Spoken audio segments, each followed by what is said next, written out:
రీష గారు, ఎందుకంటే మీరే చెప్పాలి. మీరు ఒక శాసన సభ్యురాలు, మీకు మిత్రులు ఉంటారు బయట కానీ లోపల కానీ. ఏం జరుగుతోంది?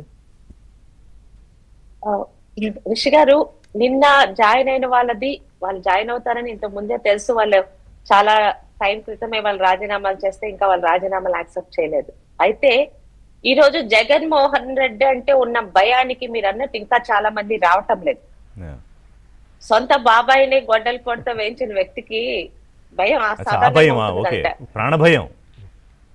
ప్రాణభయమే కదండి. ఇంకేం భయం ఉంటుంది? వాళ్ళే అవినీతిలో ఉన్నప్పుడు వాళ్ళ మీద ఇంకా అవినీతిని పెట్టేది ఏముండదు కదా. అయితే ఈ రోజు ఆ వచ్చే వాళ్ళ గురించి అయితే తెలుగుదేశం పార్టీ పెద్దగా మేము ఆలోచించట్లేదండి.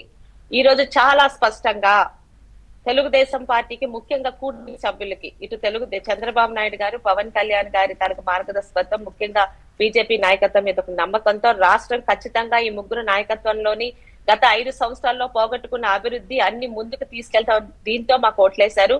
సంవత్సరం 2 నెలల్లో, అంటే దాదాపు 14 నెలల్లోని ఈ రోజు మేము 80% ఇచ్చిన హామీని పూర్తి చేస్తూ 5 సంవత్సరాల్లో వాళ్ళకి చేయలేని రాష్ట్ర అభివృద్ధిని, ఎన్ఆర్జీఎస్ తో మొదలుపెట్టిన రోడ్ల అభివృద్ధితో పాటు కనీసం 5 సంవత్సరాలు వాళ్ళు టచ్ చేయలేని మేజర్ అండ్ మైనర్ ఇరిగేషన్ ప్రాజెక్టులని ఈ రోజు పరిగెట్టిస్తున్నాం. అందరినీవా ఒక్కటి చాలు. ఒక సంవత్సరంలో అపల భగీరథుడిగా రైతుల పట్ల ఎంత చిత్తశుద్ధితో ఈ రోజు చంద్రబాబు నాయుడు గారు ఆలోచించింది ఈ రోజు అమలు చేస్తారని కూడా మనకు అర్థమవుతుంది. ఈ రోజు ఎంతమంది వచ్చినా ప్రజల్లోని వైసీపీకి ఉన్న అసహ్యం బయటపడుతుంది తప్పితే తెలుగుదేశం మాత్రం ఇంకా ఎంతమంది వస్తారని కూడా మేము ఆలోచించట్లేదండి. ఖచ్చితంగా వస్తారు. వాళ్ళు వచ్చినా రాకపోయినా ఈ రోజు ప్రజలు ఇచ్చిన మద్దతుతో మేము అభివృద్ధి సంక్షేమ కార్యక్రమాలతో ముందుకెళ్తున్నాం. అయితే జగన్మోహన్ రెడ్డి గారి భయంతో ఇంకా చాలా మంది అక్కడ ఉన్నారు. మీరు చూడండి, ఈ రోజు సంవత్సరం 2 నెలలకి ఇలా ఉంది.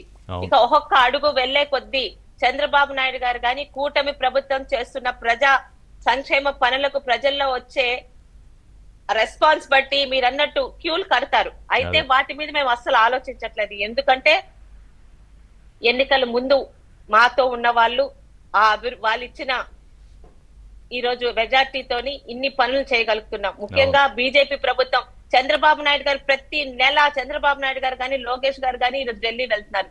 గతంలో ఒకసారి చెప్పండి రిషి గారు, జగన్మోహన్ రెడ్డి గారు ఢిల్లీ ఎన్నిసార్లు వెళ్ళారు? ఎన్నిసార్లు వెళ్ళినందుకు దేనికి వెళ్ళారో ఆయన చెప్పగలిగారా? కనీసం ప్రెస్ మీట్ పెట్టగలిగారా?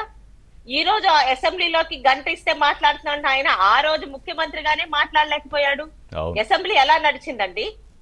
కనీసం TV5 లేకపోతే ABN లోనే ఆపేసి నీచంగా ఇదా అసెంబ్లీ, వీళ్ళ గురించి ఆ కోట్లు కోసి వీళ్ళకి వేల మెజార్టీలు ఇచ్చి అసెంబ్లీకి పంపించామని జగన్మోహన్ రెడ్డి అధికారంలోకి వచ్చిన 6 నెలల్లోనే ప్రజలు చీకొట్టిన ప్రభుత్వం కదా అన్నట్టు. ఆయనకి సభ్యులకి ఉన్న సమయం అంతా చంద్రబాబు నాయుడు గారిని, మీ పార్టీ ఎమ్మెల్యేలని అవమానించడం ఎలాగా? దానికోసమే సరిపోయింది. ఇవాళ ప్రతిపక్ష హోదా అంటున్నారు కదా, హోదా కాదు అది బాధ్యత. ఈ రోజు అవునన్నా కాదన్నా మాకున్న ఏకైక ప్రతిపక్షం తమరే. రండి, మీరు హోదా అడుగుతున్నారు, మేము బాధ్యత తీసుకోమంటున్నాం. బాధ్యత తీసుకున్నాకే మీకు హోదా వస్తది. ఏం మాట్లాడతారు మీరు? ఏం మాట్లాడగలరు? గతంలో ఏం మాట్లాడారు?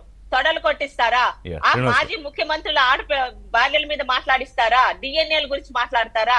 ఈ రోజు అవి ఏమీ లేకుండా అత్యంత చక్కగా ప్రతి ఒక్కటి ప్రజలకు తెలిసేలా పారదర్శకంగా మేము మాట్లాడేది కానీ, మాట్లాడించేది కానీ, ప్రజా సమస్యల మీద ప్రతిపక్షం లేదని మేమే మొదలట్లేదండి. నిన్న కూడా మీ పార్టీ సభ్యులైనా జనసేన అయినా గట్టిగానే అడుగుతున్నారు కదా ప్రభుత్వాన్ని. వాళ్ళ బాధ్యత కూడా మేమే తీసుకుని మేము ఇచ్చిన హామీలు ఎప్పుడు అమలు చేస్తారని అడుగుతున్నాం. దానికి మా మంత్రులు కానీ, ముఖ్యమంత్రి గారు కానీ సమాధానం చెప్తున్నారు.